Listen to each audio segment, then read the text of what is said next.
Kerry Vance backstage at the SiriusXM Music Lounge in Miami with Feenixpawl. How are you guys? Very well. How are you? Thank you. I am doing well. You know, I'm realizing that the attire, most DJs wear black.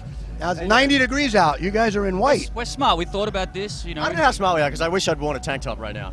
Maybe some flip flops. I'm hot as it is, but we'll get through it. We're gonna push through it. Now, how does this weather compare to? Is back home still Australia? Right now we live in LA, so it's just as hot there right now. It's just not as humid. Like look at his hair. Like my it hair all goes frizzy in the when humidity. I'm in Miami. I have like a that same nightmare. problem. I know, man. I could tell. I didn't want to say anything, but It's hard. What do you do about it? What do I do about it? Probably put some kind of like suntan lotion on. Hope I don't sweat through the interview. Right, okay, maybe I'll do You know? that. Or you can just grab a towel and wipe me off, you know. So, this year has been a great year for Feenixpawl. Current single, Blue Sky, top 10 at Dance Radio. Yeah. What can you tell us about the single? well, it took a while for us to put it together. We did it with my brother Jason, and you know, we didn't expect too much. We just wanted, you know, our when fans we work to with like his brother, we don't expect too much. But it came together pretty the well. response has been overwhelming. Michael Brune did an amazing remix, as we knew he would. He was actually our first choice to get a remix. We've been a big fan of Michael for a long time, so we reached out to him to do the mix, and we're very fortunate. He came back and said yes, and it's done really well. So we're happy. At the end of 2015 and the beginning of 2016, you had a #1 record with Ghosts. We did.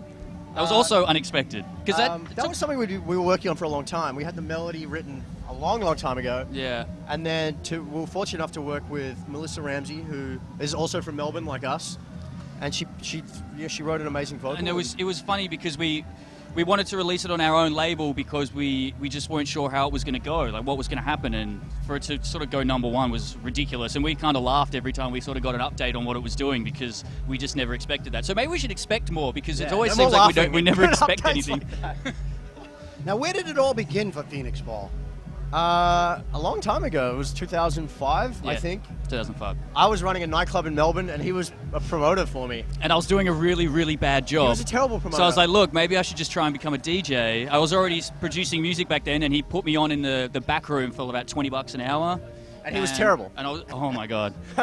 So we became friends, and we started DJing together. I was DJing more as a hobby, and he was DJing at the club because he didn't want to pay anyone. yeah, I'm a cheap That's bastard. actually a true story.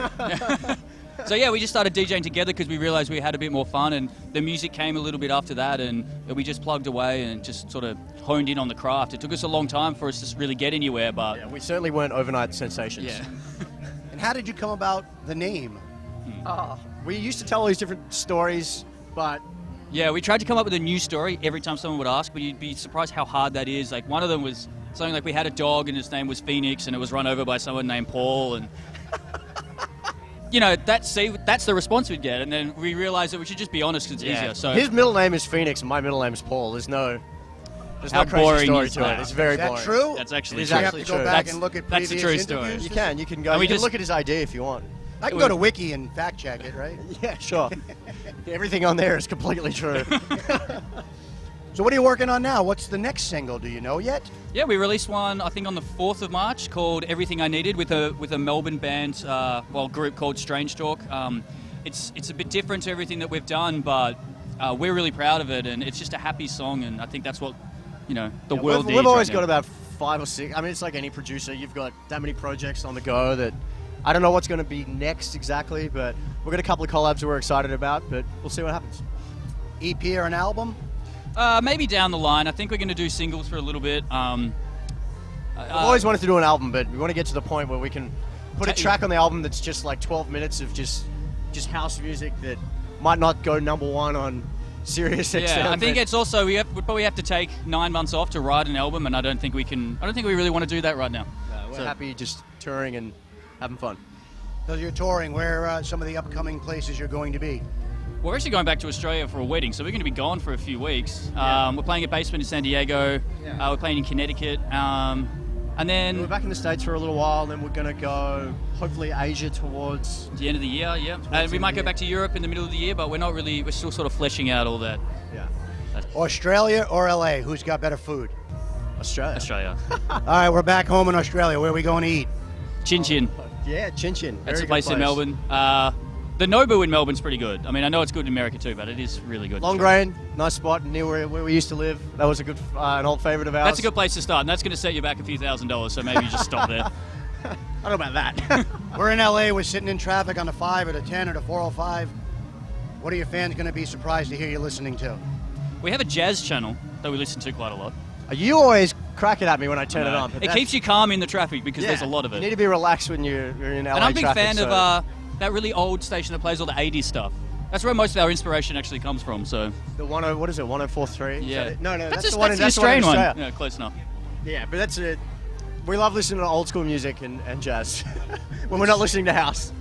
With so many young people in Miami this week trying to figure out how to break into the business, what's one piece of career advice you would give? I would say never give up. Network. And never give up because we didn't. We were, we weren't spring chickens necessarily when we sort of like had a little bit of a breakout. And I think most people around 24, 25, if they haven't gotten anywhere, start to sort of go, oh, well, maybe I should do something else. And we refused to do that, and now we're here. And also, like Josh saying, network. If you're here and you see someone you look up to and someone you want to network with, approach them. That's what this week's about. Not scarily. Don't grab onto them. Don't throw USBs in their face, but just say hi and then start a dialogue. And that's what I would recommend. All righty, and not for somebody like me, but for your fans that needed hair care tips. Mate, I got none. I get out of the shower and it looks like this. So I wish I could give you some advice. That's actually true. I got nothing. Don't ask me. I don't cut it. This is what happens. Well, we thank you for taking some time with us today. We look forward to hearing the new single all over radio, and we wish you continued success. Thank you so much for having us. I appreciate it.